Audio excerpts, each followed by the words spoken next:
We're here. Welcome to our virtually connecting session from the DML conference in California. We'll have Robin with her group introduce themselves, and then we'll work through the virtual people that are here today. Great. Hi, everybody. I am Robin DeRosa, and I am a professor and director of interdisciplinary studies at Plymouth State University, which is in New Hampshire. And I am also the on-site buddy for virtually connecting here at DML. Last night I gave an Ignite talk which focused on open education and funding for public higher ed.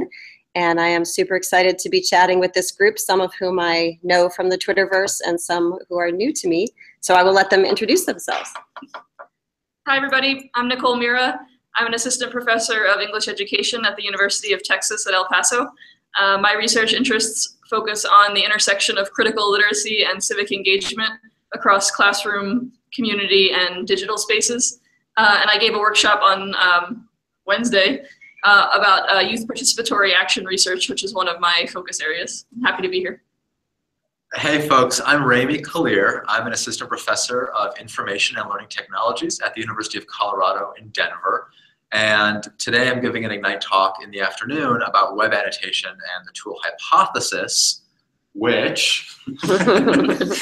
I'm Jeremy Dean. I'm the director of education at Hypothesis, but a former high school teacher, former college instructor when I got a PhD in English before jumping the academic ship for the software industry. And I'm Joe Dillon. I'm here representing the Aurora Public Schools, where I teach at Rangeview High School, and I also work with teachers. And I've been active in the area with the Denver Writing Project, and then working on projects with Rami and friends there and locally in Denver.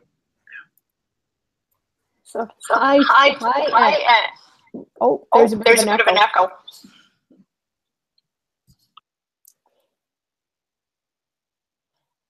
Okay, Robin, go ahead. Sorry. Oh, okay, hello. Sorry, I meant to say Rebecca. We're going to get the virtual people to introduce themselves. Sorry about that. Hi, I'm Rebecca Hogue. I'm a co-director of Virtually Connecting, and I also teach online at the University of Massachusetts, Boston. I teach how to teach online, so very meta. And very interestingly, one of my students is looking at teaching English online, and I'm trying to connect her with Hypothesis. And I'm actually looking at doing an activity with it next week, but I've not used it before in the classroom. So I'm really excited to give it a try because I want to get students to think a little bit outside the LMS and get them to use different tools that are more interesting. Mandy, could you go next? Sure. Hello.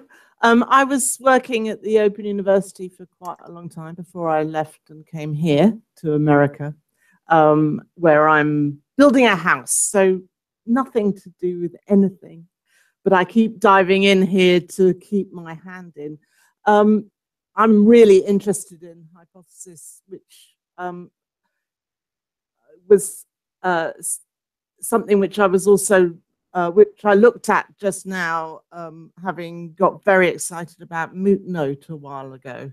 I think it's that when you're teaching lots of people online who are having real difficulties with active learning because they're faced with this stream of particularly text, I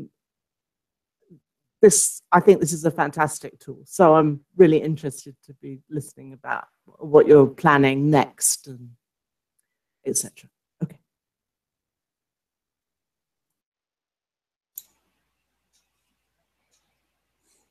Okay, go ahead, Lindsay. Hi, my name is Lindsay Hansen. I'm an assistant professor of practice at University of Arizona in Tucson. And so I work with faculty development type work. I teach one graduate course for a certificate program we have on college teaching here around learner-centered teaching, and was hoping to use Hypothesis this year, but had some accessibility issues with a couple of students who are visually impaired. So always interested to learn more about how the tool is moving towards accessibility and how it might be used in faculty development and PD. So thanks. And Greg, good morning. Hi there. This is Greg Dillon. I am tuning in from Belo Horizonte, Brazil. I am a student in the instructional design program at UMass Boston, and I'm one of Rebecca's students, and I'm eager to learn about the conference and hear from you guys. Awesome. And I'm Helen DeWard, aka Virtually Connecting today, and I teach at the Faculty of Education here in Central Ontario. So I'm very happy to be chatting to some familiar faces and some new faces. So let's get a sense of the conference vibes and the conference conversations that you've been participating in, and then maybe talk about some of the sessions that you're presenting or about to do. First of all, I just want to say welcome to our Hypothesis Virtually Connecting chat, which I'm super glad that at the last second Jeremy was able to join us. And I think it would be great, because I know Ramey's really focused on that in his Ignite talk. So we can definitely talk about that as much as people want. But maybe we can just go around and have folks here give kind of a 1-second encapsulation about what they are presenting at the conference, and maybe also a 1-second encapsulation of something that's really struck you, a takeaway that you're left with already. We'll see if we can do it kind of quickly. So I will start. I was presenting basically about whether we can use open education, particularly open access and OER advocacy and open pedagogy, to make a case for public funding for public universities in the United States, which are, I think, pretty much in crisis mode at this point. And one of the takeaways I've been really thinking about is I went to a couple of different sessions and people talk about design thinking, open pedagogy, connected learning, and I've just started becoming curious about the sort of competing rhetorics that we have for a lot of things that are actually really so much the same. And I'm wondering like what the strengths are of using different words to keep us sort of distributed and able to have autonomy in our work. But then also, would it be better if we had some more united pedagogical movement so that we could more affect structural change in our institutions? So I've been thinking a little bit about that. And the session that I did about youth participatory action research, it's a form of revolutionizing the research process for young people, to make young people the actors, the central actors in the research process instead of subjects. So we talked about a whole day worth of workshopping on how to design projects where young people develop a research question that they are interested in about a social issue faced in their community. And then we lead them through the entire process of data collection, data analysis, and dissemination using digital media tools so that they can participate in a participatory culture as citizens and kind of reject the notion that you don't become a citizen until you're of voting age. So we spent the whole day with a group of teachers and nonprofit folks designing YPAR projects for different contexts, and that was really exciting. And one thing that I've noticed as I've moved through the rest of the conference, yesterday's keynote by Constance Steinkuhler, if anybody was able to watch it, I think there's a live streamer that you can go back to. It was a really powerful talk, and it was really valuable for me to hear her highlight equity as a concern that we really need to be keeping front and center in our work. I did get a little bit concerned, and I tweeted about this and got some response that there was a little bit of missionary kind of zeal in the room for folks that are, DML is an interesting place where educators come together with ed tech folks, and sometimes they're speaking slightly different languages, and there's a sense of ed tech folks wanting to come in and kind of save public schools. And as somebody that works in schools, we're kind of dealing with this tension that teachers have there is a lot of good going on in public schools, and teachers have a lot to add to this conversation too. So I'm hopeful that there's gonna be more ways for the folks to connect across disciplines and figure out ways to work together instead of staying in silos. Yeah. Do you mind if I jump in and just ask a quick question, Nicole? What tools are you using for the participatory culture activation? It's actually, we're pretty agnostic when it comes to tools. We don't have a particular platform. We pretty much start, because we're working with some schools that have little to no technology and some schools that are very well resourced.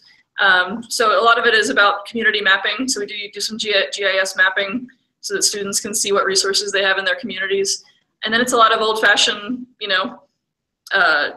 going out into the community with digital cameras, photo voice, and then using social media like Twitter and Facebook and YouTube to post videos and products like that. So we're still playing with the idea of using what tools we want to move into.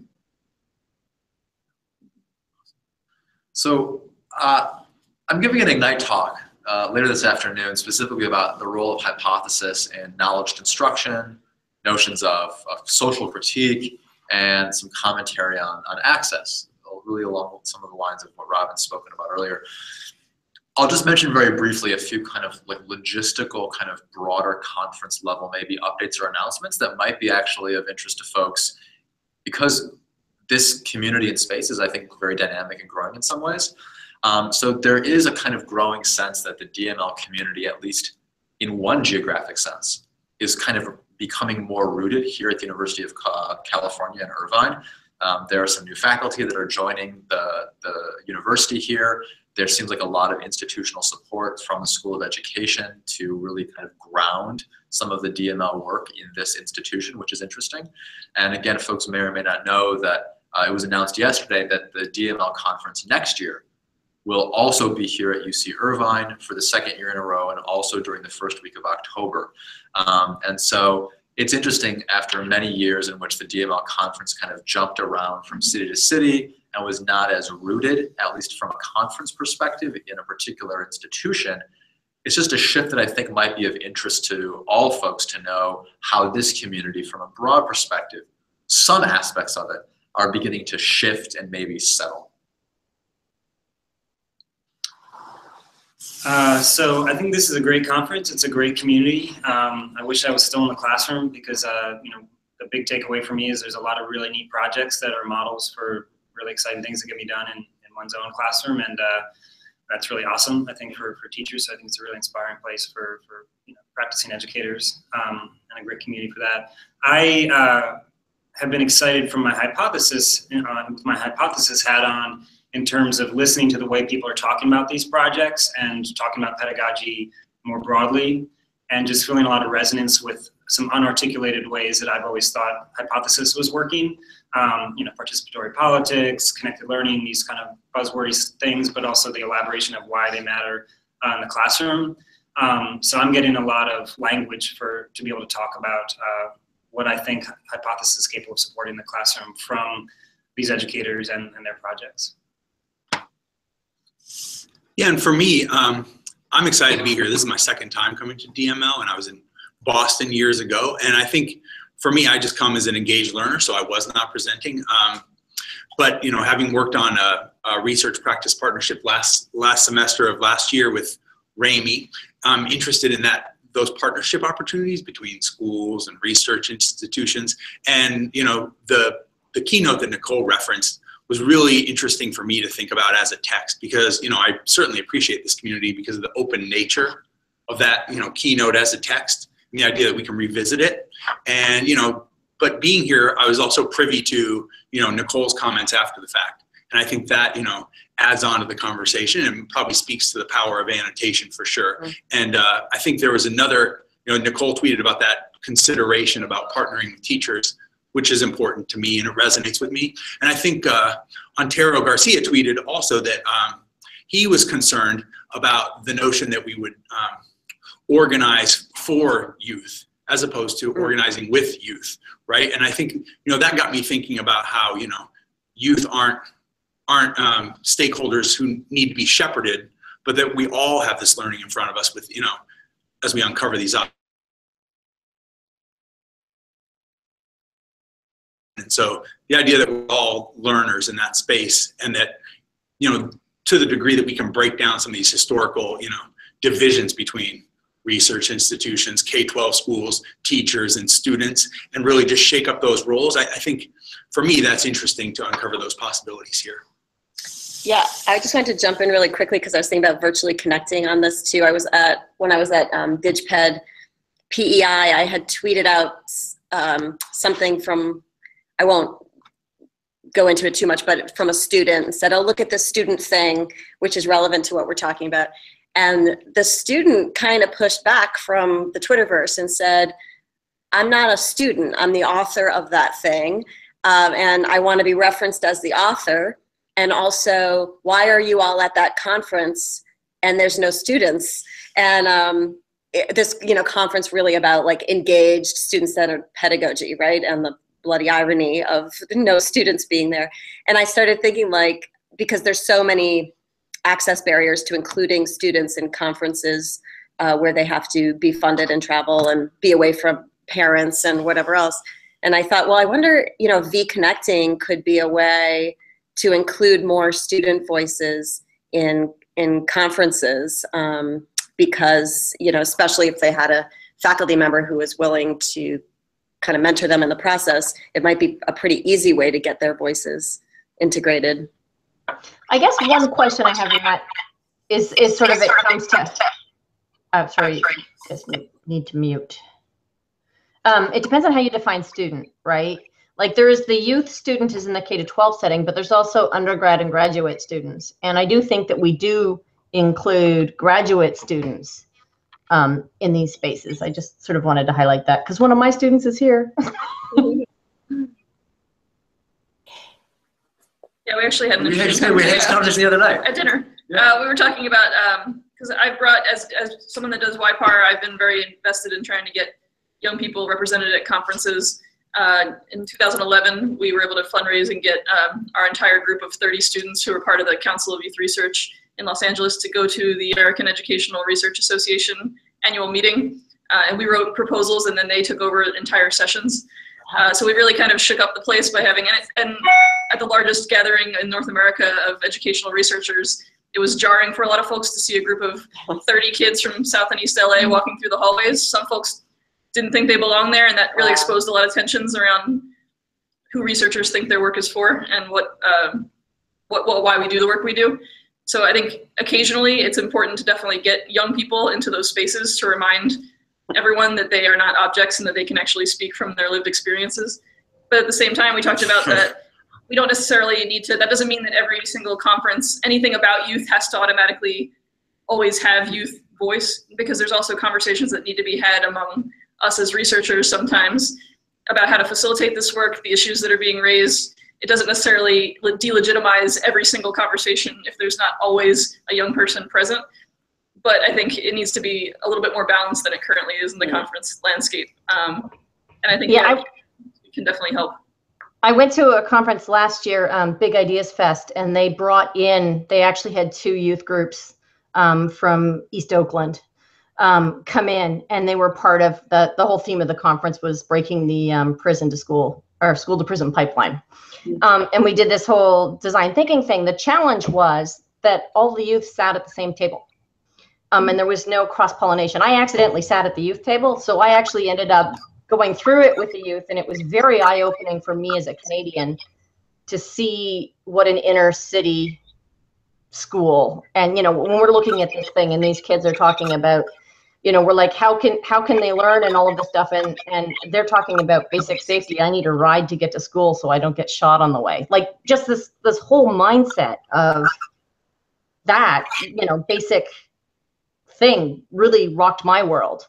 But what I really saw there, though, is that they didn't integrate, right? They did their own thing at the conference, but so many other people never had that chance to actually learn from them either. And so there's sort of we tend to make them all sit at the same table. And so we're, again, siloing. And I think, go ahead. Yeah, I think DML is a unique conference in that professional learning does occur here. I would certainly argue that many academic conferences are actually not learning spaces. They're not designed that way for adults. And so we can't necessarily expect that unless we actively design learning spaces that are both conferences and are welcoming of and also shaped by youth, that we can just plop them down into any given academic conference space and expect that they'll feel welcome, that they can contribute, that they can move and contribute, and not necessarily, so I think that we have a lot of work to do, as Nicole mentioned, just for ourselves. And again, most conferences I go to, it's not about professional learning. So I don't want to presume that we adults are even smart enough to design those spaces for youth sometimes. I remember talking with the hybrid ped guys about that it was hard to get funded to go to Digital Pedagogy Lab because you didn't have anything to present. So, so we were actually talking about, could we just have like a sham thing where you could say to your institution, like, I am presenting on blah, blah, blah, blah, right? And, it could be even, everyone could be like a keynote speaker on whatever, right? And then we could actually go into the spaces and do work, right? Which is what we wanted to do there, which was learn together, but there was no value to our home institutions in sending us somewhere to do work and learn. There was only value that could get funded in sending us there to pay out, And isn't that what poster sessions are? Yeah. Well, and with so much of that stuff now, I'm just constantly like, I could just email this to you. Like, well, why? Even with the Ignite talks, I mean, there's something theater-ish, which is live theater, which is something I love. But on the other hand, I was like, I could just record a screencast and send it to y'all instead of paying $800 to go to California, because it's so much richer when you're in a room working, right, in terms of what you take away. But I don't think our institutions always understand that as valuable. And so I've had a hard time paying, to come to a lot of these places. What else on your end do you guys have? No, we didn't. Did we get through? Mm-hmm. Okay, yeah. So what else can we do for you guys in terms of questions about being here or ideas you want to talk about? There was one question about the difference between digital citizenship and thoughts about digital literacy. And I think if we talk about participatory cultures with youth, it might be something that you guys can tease out a little bit. Is that part of the conversation at DML?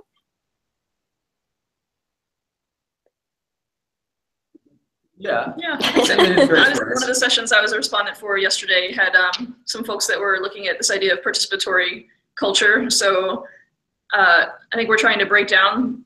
The idea is that digital media is making the boundaries between literacy and citizenship a lot more permeable, which is good.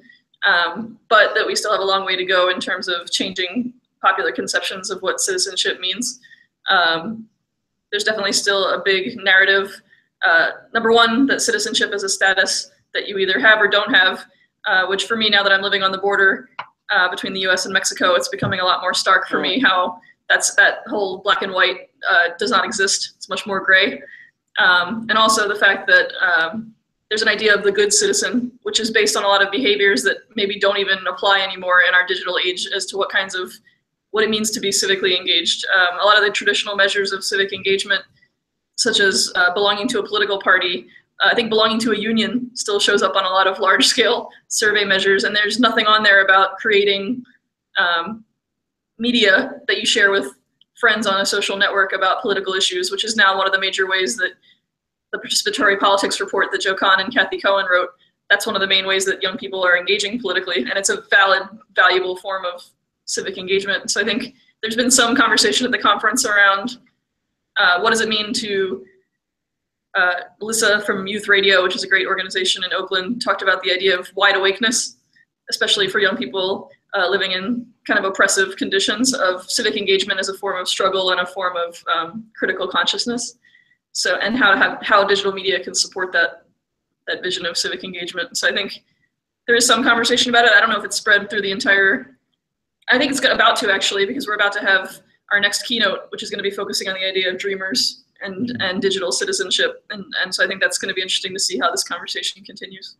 I think I might add on to that a little bit, because I really do appreciate the open nature of the keynote, and that as a text it's important to revisit. And one of the things that I thought about as I was watching that was, because it was a consideration of games as texts, and some of the research that was presented was just showing, sort of reading performance by boys, in standardized measures, and then what happened when those boys were, reading interest-driven texts that were pulled from games or game networks. And I think that I appreciate the study, and I really appreciate the way Constance talked about the importance of the ethnographic work there. And I think I'm still troubled by the way that we hold up games then, as perhaps, certainly something that should be investigated, and important texts. However, I think we might have stopped short of questioning that first measure that said the boys couldn't read in the first place. And the idea that measure sort of deficitized a group of youth who suddenly could read magically. Right. We introduced an interest-driven opportunity for them. And I think those kinds of things can get teased out at a place like this, especially when the conversations are amplified in channels like this. And so I think, you know, when this group of people get together, I'm always hopeful that we can, yes, look at games and really question the QRI or the assumptions we made about the youth in the first place. Can I just stop, because I'm having a total epiphany that you just said. That's so interesting, because really what you're arguing is, does that sort of metric moment show the effect of games or the effect of interest-driven reading, or does it show the failure of our ability to measure whether someone's a reader or not? And that's really, I just got a little chill, because I think that's a brilliant, I mean, not so much critique of the keynote, but just sort of critique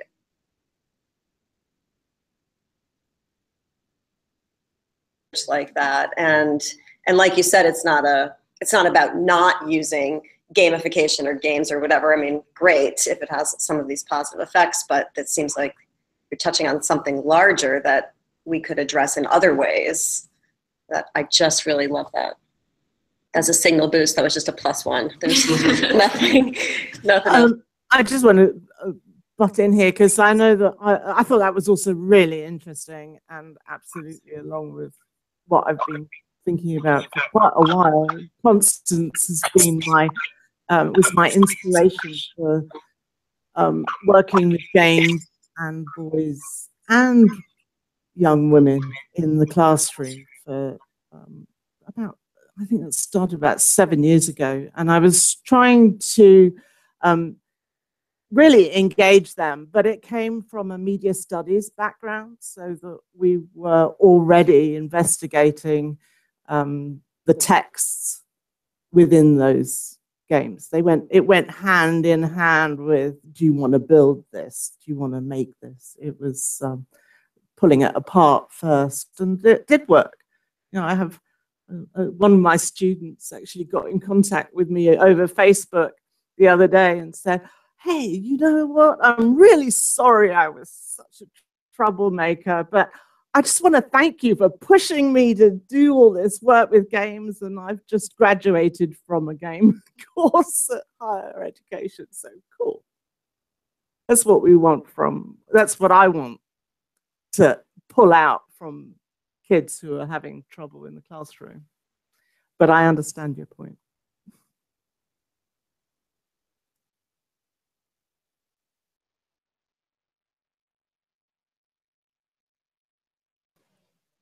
Okay, so participatory culture with youth.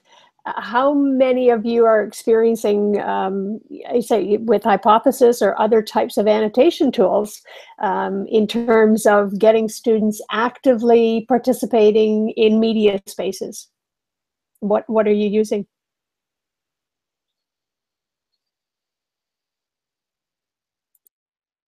There we go. Somehow we got muted, but I think, okay, but you can hear us now. Okay, yeah, yes. So do people want to talk about using Hypothesis in participatory ways? Either one of you? People in the t-shirts? I'm wearing a t-shirt. I want to just take a moment to quickly say to, I think it was Rebecca that asked about accessibility. And let's be sure that we reconnect via email or direct message, because John Udell recently put together a prototype for accessibility and would love your feedback. Okay, so maybe it's Lindsay, yeah.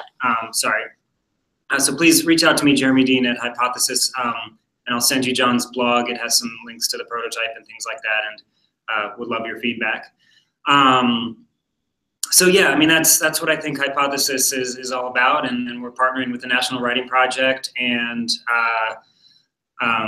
their Letters to the Next President initiative to have students use Hypothesis to, write back to the candidates and to issues surrounding the election.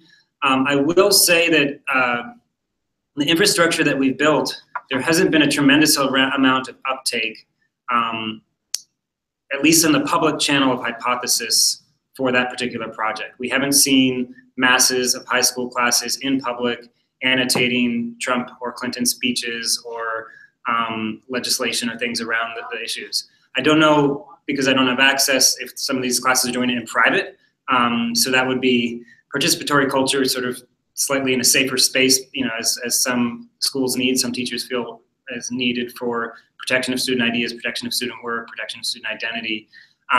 There may be, but frankly, we haven't seen the uptake I'd hoped for. I think it's a great tool for that. I annotate Trump speeches all the time. It's very therapeutic for me. You know, that's the dream, but it, you know, especially at the secondary level, we certainly haven't seen that. In terms of the participatory culture or civic engagement of any particular classroom community or school community that's looking at a certain group of texts, which of course are always political. I mean, every day that's what teachers and students are doing using the tool. And sometimes very much in public, like with Robin's work and Remy's work. But in terms of engaging, when I think of participatory culture, I'm really thinking of, maybe it's just the election year or something like that, but I'm thinking of like, we gotta be annotating all the political documents that are coming out around the election. And I'm sort of the only person doing that in the public channel hypothesis. And I would just jump on that to say that I think it really speaks to, because I speak to a lot of teachers, and there's a huge fear among public school teachers, widespread, to talk about political issues in their classrooms, because there's, number one, not a lot of education for folks about how to do so. And so folks are worried about the fact that the room might get pretty hot, it might get kind of controversial, and folks aren't sure about how to manage the ideas that might pop up. And then there's the concern about administrators or parents or community members. And then there's also the concern about whether teachers should even have a political identity. Should they express any of their own ideas? There's just so much fear that a lot of teachers just squelch the conversation altogether. And I think it also speaks to the idea of, to have participatory culture, we need to see schools as part of a larger community as opposed to isolated spaces. And I feel like we still have a lot of work to do in terms of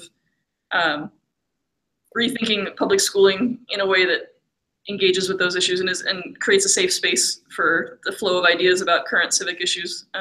So I think there's a lot of work there. Can I just jump on real quick? I 100% agree. There's a secondary, which I think, I mind perhaps from being the vendor side of things, a somewhat bureaucratic thing. And it's really intention here. I mean, there's so much talk here about public engagement by students, and there's these political problems, but let's just say we're not talking about the election. Let's say we're talking about something safer to talk about. There's still the concern about students writing in public, being out in public, just from a FERPA or privacy standpoint, which there's some understandable concerns. But I'm not an academic anymore, but I feel like that hasn't been totally teased out, that tension between lots of rah-rah for like student participatory culture and very serious, especially from my perspective, gating factors for students to do anything that requires them to do any kind of writing or thinking in public that might be seen by somebody outside their classroom. I think there are legitimate concerns there. We have to keep our students safe, but there's also just this kind of paranoia about privacy that pervades even safety issues, I think. I was tweeting out the other day because someone was talking about this, and so we were talking about FERPA, and I reframed it as faculty eschewing rethinking pedagogical approaches, because every time you sort of lean towards something, it's like FERPA. But my daughter she's in 8th grade now, but in 7th grade, they actually get an assignment where they have to annotate every week a current event, but it's all in some Google format. I don't know what it is, but it's totally locked down, right? So like a internal LMS kind of thing. So when I saw that, I thought, oh my gosh, they could be using Hypothesis, because the ones that they're using are so locked down that it's only my individual student, daughter. They can't even talk to each other. So I thought they could make a group in Hypothesis and whatever. So I went in to talk to her social studies teacher, who's completely awesome. And it turned out they canned the whole thing because the parents objected to the students reading in social studies about current events.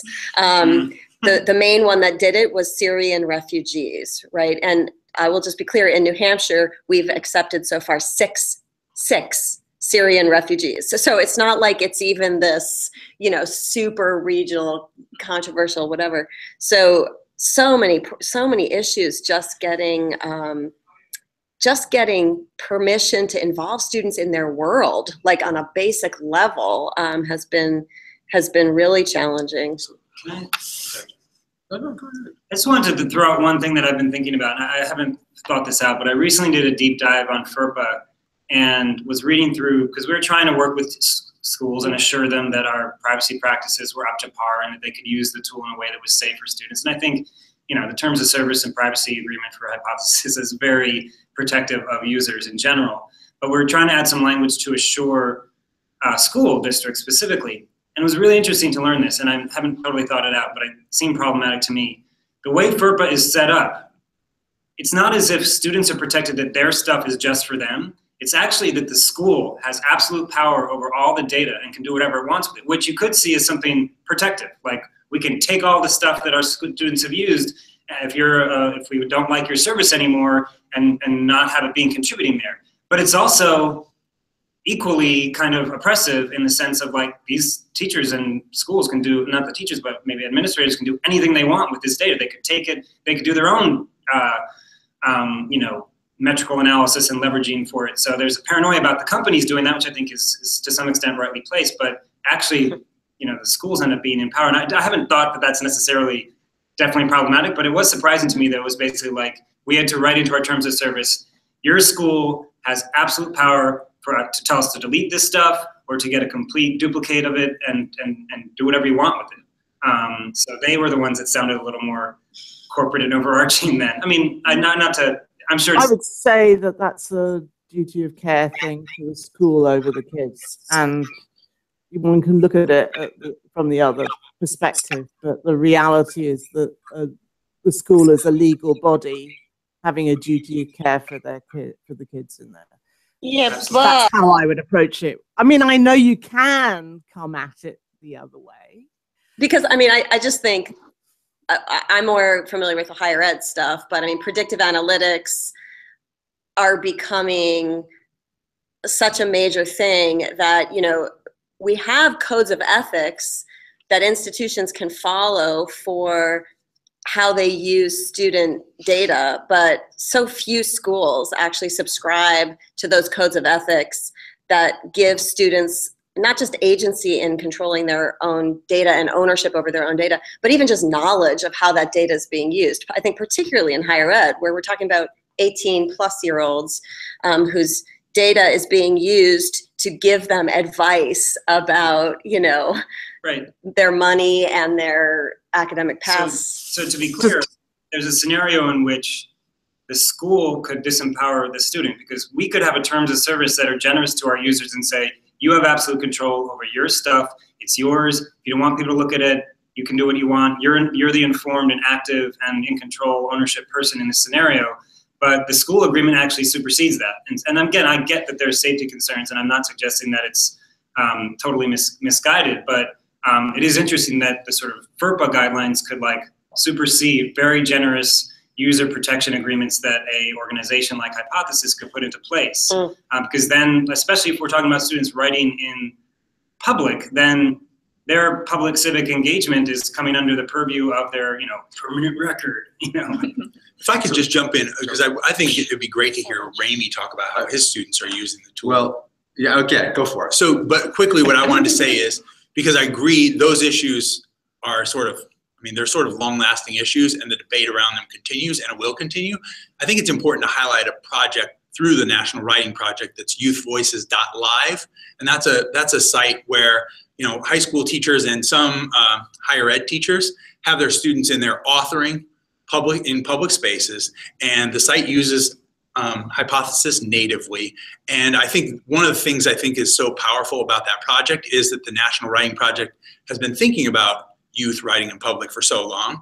And the gentleman who runs the site, Paul Allison, has been, you know, just out front taking risks and experimenting in these spaces. And so sometimes the conversations can make it sound like there's no opportunity, but when there's an experiment that is that far along, it's a site I'm excited to participate in with my students, and I appreciate the potential for annotation. But I do think Ramy can talk more, you know, more in depth about using annotation with his students. Yeah, I mean, I do want to mention that I'm actually, in my talk this afternoon, the Youth Voices is one of my slides. I'm really impressed with what they're up to, and it's an illustrative example, as has been mentioned. I actually want to mention not what I'm doing with my students, because I don't know, that's it. They're grad students, they're adult, and actually, I think it's a more pertinent connection to the fact that in addition to talking about youth, which is of course so critical, really my research interest broadly defined is educator learning. And I'm actually really curious about how, as educators and as adult learners, we are using our kind of informal or everyday practices, particularly around and with digital media, to inform our kind of professional conceptions of who we are and what we do. So a project that is kind of aligned with that a number of us have begun to kind of cook up with that, it's a project called the Marginal Syllabus. And it's an opportunity to have a monthly annotation flash mob on a text that is broadly defined around issues of equity and inclusivity in education, and to invite practitioners, whether those are post-secondary folks or K-12 folks, and participate in a very informal but kind of fast-paced and kind of ongoing conversation with an author in a text that is then hopefully an opportunity to deepen their professional learning with others about particular content, what have you. So in any respect, just want to mention that in addition to all the great work and challenges that accompany youth use of various media platforms to express their voice, pursue their interests, collaborate, and perhaps critique, so too hopefully is there opportunity for educators to do the same. I'm going to encourage you to send that information out to us. I think there'd be a lot of people that might be interested in that.